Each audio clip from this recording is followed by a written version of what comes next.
Allah subhanahu wa ta'ala has allowed us to come through this month of Ramadan that we've just had, mashallah. And what a beautiful month it was, and the lights of the month of Ramadan and so on.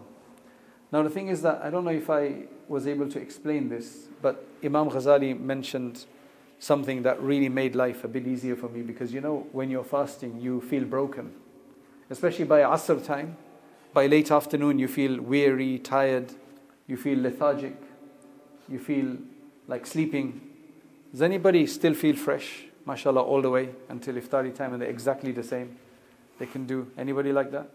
So I used to feel really bad, because you know, when you listen to these stories or read these stories in Fadail Ramadan, and these people who, mashallah, they're just so energetic and they accomplish so much, so you feel a bit bad. Why am I like that? Okay, maybe it's health issues, but what else is it, you know? So you start feeling bad about that. So Imam Ghazali said, actually, no, that is designed like that. Ramadan is designed to break you.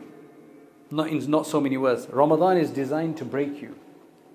Which means that it's to cause hunger, to make you hungry, and to make you sleep deprived. Why? What do you get out of doing that? The benefit of that is that when you're not like that, and you're well fed and well slept, and you'll find then you're a lot more confident, and you're just more negligent in that state. You're just focused on the dunya in that state. Whereas when you're broken, you're wondering, it makes you think, why am I doing this? I'm doing it for Allah. Do I have to do this? What do I get out of doing this? And then mashallah, Allah gives us this amazing excitement at iftar time. What a dopamine rush at iftar is. It's an amazing rush that is. Can you imagine if you had iftar every hour and you got the same feeling where you get once a day? That would be amazing. Okay. The purpose of that is to break you and make you think and reflect, to understand what the real purpose of it is. So when you're not so hungry and the nafs is being deprived, it helps us to overcome it and overcome the bad ideas and reflect. That's why this is the time to make resolutions. This is the time to make resolutions. Because we've actually gone through such a stressful time, but it's a positive stressful time. Sleep deprivation, food deprivation, lots of worship and so on.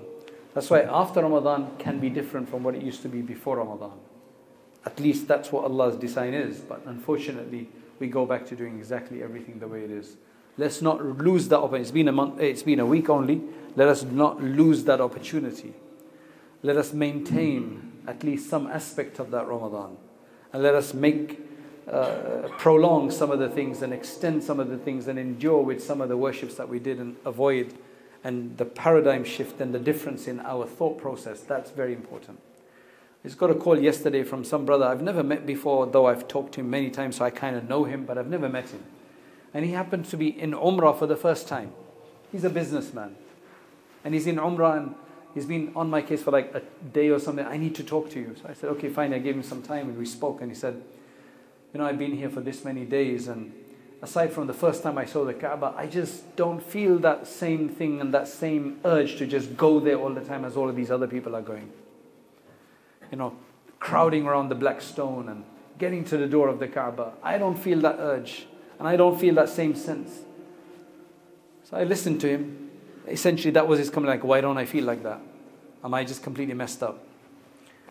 So now I tried to bring some sense into it because I've had that experience. So what we mentioned is, I said, number one, I think I don't know what you're comparing yourself to, because I'm not in your mind, I'm not having your experience, I'm not with you. I can't sense what you're sensing, I don't have your experience. But maybe just to put some perspective of it, are you comparing yourself to what you have read in Fadail Hajj? He's a Tablighi brother, and I know he was in Jamaat like just 2 months ago. Have you read Fadail Hajj and you're listening to all of these amazing stories in Fadail Hajj? Fadail Hajj has some amazing stories, really inspiring stories, exceptional stories. I said all of those stories are exceptional, otherwise they wouldn't have been in that book. I hope I'm right. They're not your regular stories, they are exceptional stories. That's what they mentioned there, of the people's experiences of Hajj and what they experienced, what they saw, what they witnessed.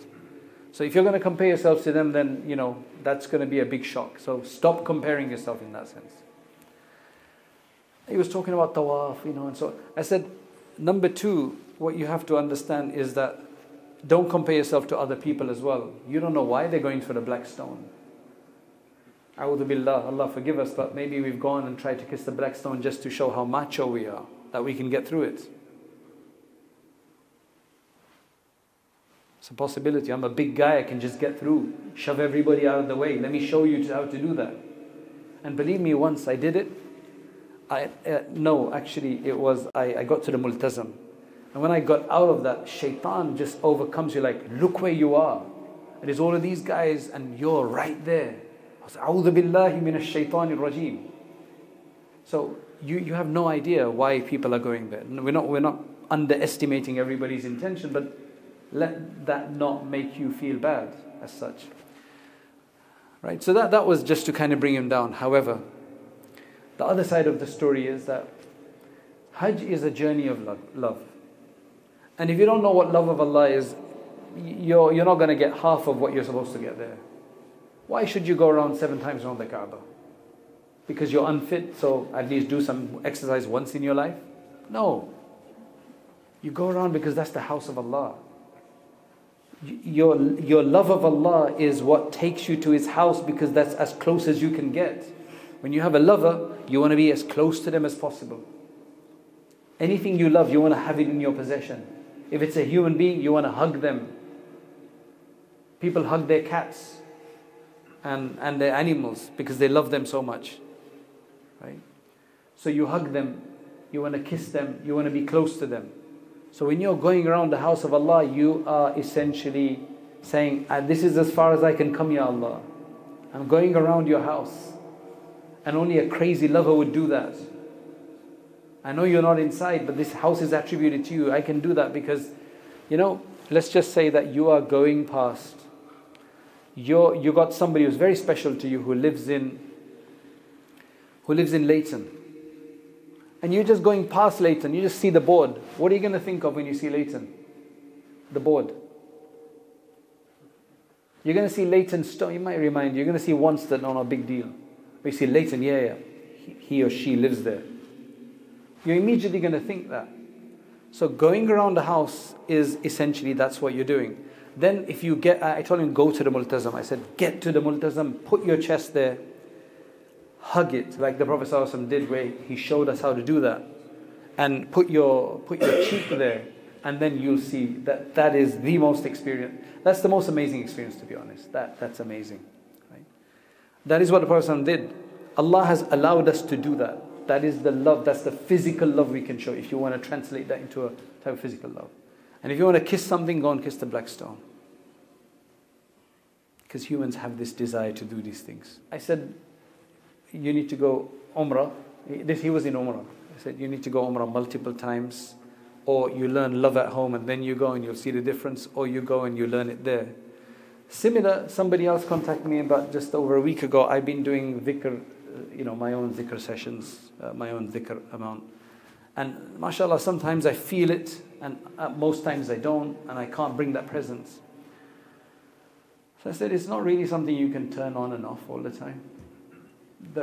The presence of Allah, you can't turn on and off. Sometimes you can bring it on, like if you're really focused. But I said the whole purpose of these adhkar are to get us into the presence. That's why we sit down and say, La ilaha illallah, subhanallah. Otherwise, that's not the real dhikr. The real dhikr is to always be thinking about Allah. But we don't. So we sit down and we forcefully do it, or compel ourselves to do it, so that we're always remembering Him. So what the person was saying is that when I'm doing this, I'm not sometimes in the present, where you're not going to be, because it's not our state yet. That's what we're trying to create. So now don't stop dhikr because you don't feel that, because the dhikr is to get there. A lot of people say, I don't feel right, I don't feel it. So what's the point of doing it? You're doing it to create that effect. You're doing it to always think. That's why you're doing it. With anything else, you get bored of the same thing. But with Allah, the more you do, the more He will finally come and allow us to have that presence. So hopefully that gives us some understanding of this. May Allah subhanahu wa ta'ala give us the tawfiq and give us really, allow us to go to His house. and to really benefit from there. وآخر دعوانا أن الحمد لله رب العالمين. The point of a lecture is to encourage people to act, to get further, an inspiration, an encouragement, persuasion. The next step is to actually start learning seriously, to read books, to take on a subject of Islam and to understand all the subjects of Islam, at least at their basic level, so that we can become more aware of what our deen wants from us. And that's why we started Rayyan courses, so that you can actually take organized lectures on demand whenever you have free time, especially, for example, the Islamic Essentials course that we have on there, the Islamic Essentials Certificate, which you take 20 short modules, and at the end of that, inshallah, you will have gotten the basics of most of the most important topics in Islam, and you'll feel a lot more confident. You don't have to leave lectures behind. You can continue to leave, to listen to lectures, but you need to have this more sustained study as well. Jazakallah khairan. Assalamu alaikum wa rahmatullahi wa barakatuh.